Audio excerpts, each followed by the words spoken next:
accompagné de Christian Viel. Christian, tu es producteur sur Heroes of the North, une prochaine web-série qu'on va pouvoir écouter sur le web. Sur le web, oui. Et explique-moi un peu, c'est quoi le principe, c'est quoi la prémisse de Heroes of the North? Heroes of the North, c'est une série web qui, en fait, c'est une expérience de transmédia qu'on appelle, c'est-à-dire qu'il va y avoir plusieurs éléments. Il y a une série web de 20 épisodes, mais il y a aussi des comics. Il va y avoir un jeu vidéo, il va y avoir une espèce de petit roman, si tu veux, qui est le journal d'un des héros, toute l'histoire, finalement, pour avoir tout le complexe global, le contexte global de l'histoire, il faut que tu joues un peu à tout, okay. Tu touches un peu à tout. Il y a une partie de l'histoire qui se raconte dans les comic books, une partie qui est sur les web, les webisodes, une partie dans le roman.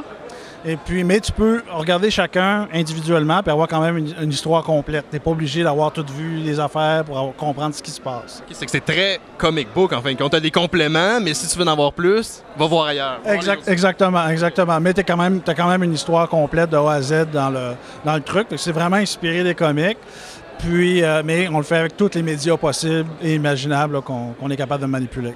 Qu'est-ce qui vous a donné l'idée de partir cette initiative-là? Est-ce que vous êtes une maison de production? Vous êtes des particuliers?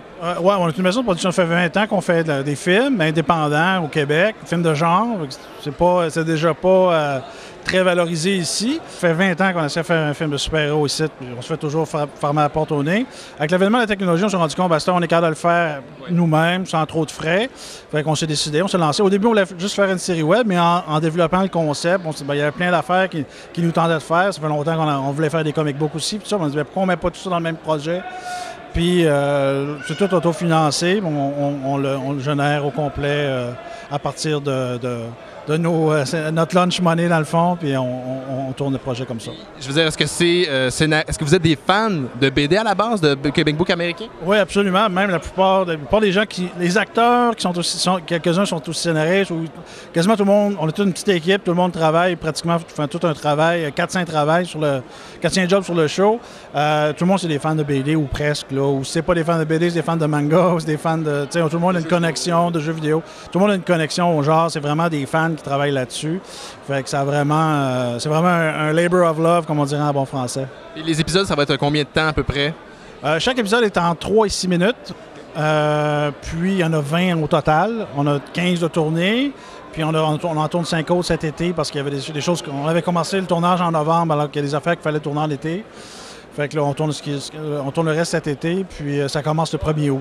Téléchargement ou streaming? Les deux, téléchargements, streaming. Puis la même chose pour les comics. Tu peux les downloader digital ou tu peux les acheter sur papier. Là. Puis sinon, c'est quoi le but avec cette série-là? Est-ce que c'est faire la promotion en fin de compte d'un film que vous voulez réaliser? Est-ce que c'est comme une carte de visite ou c'est pour le plaisir simplement? C'est pour le fun plus que d'autres choses parce que faire un film ici, pour ça, on fait, comme je te dis, ça fait 20 ans qu'on essaie, ça donne absolument rien. L'idée pour nous, c'est plus de faire quelque chose qu'on contrôle de A à Z, qu'il n'y a personne qui va nous dire quoi faire, puis on peut s'amuser, pour expérimenter, pour faire ce qu'on veut. Puis c'est vraiment pour faire, ça fait, comme je te dis, c'est un peu plus out of frustration un peu qu'on le fait parce que ça fait 20 ans qu'on essaie d'en faire un puis qu'on se fait toujours dire non, puis ça n'a pas d'allure, puis ça se fait pas au Canada, puis c'est pas canadien, puis c'est pas québécois, puis c'est pas ci, puis c'est pas ça, puis c'est des fonctionnaires qui runnent la patente. Fait que puis c'est des vieilles madames, fait que tu sais, ils s'en foutent pas mal les comic books, ils ont déconnecté de la réalité, de notre réalité à nous autres, les gens plus jeunes, puis c'est ça, c'est pour ça qu'on fait tous des films qui sont pas nécessairement mauvais, mais qui sont pas connectés nécessairement avec la population. T'sais. Ironiquement, tu as Les Invincibles qui a fonctionné à la planche ici au Québec.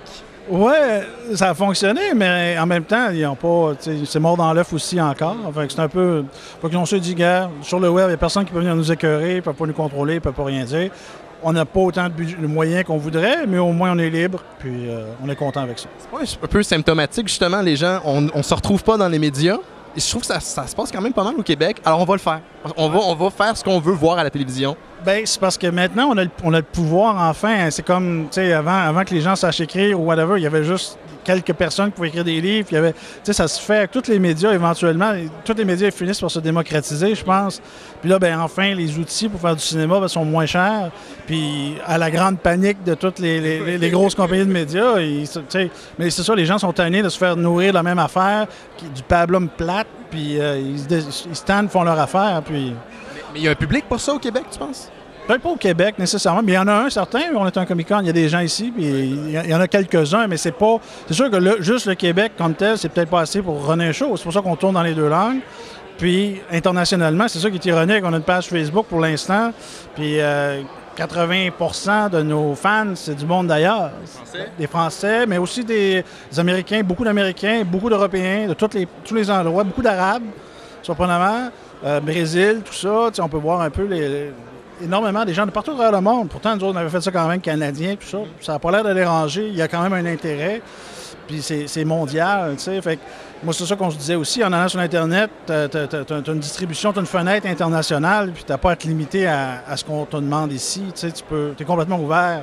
Fait que c'était ça le défi, c'est ça le challenge. C'est ça qui est intéressant, mais ça nous permet aussi de parler de nous autres comme tel, mais sans avoir la patente autour, puis de politically correct et compagnie.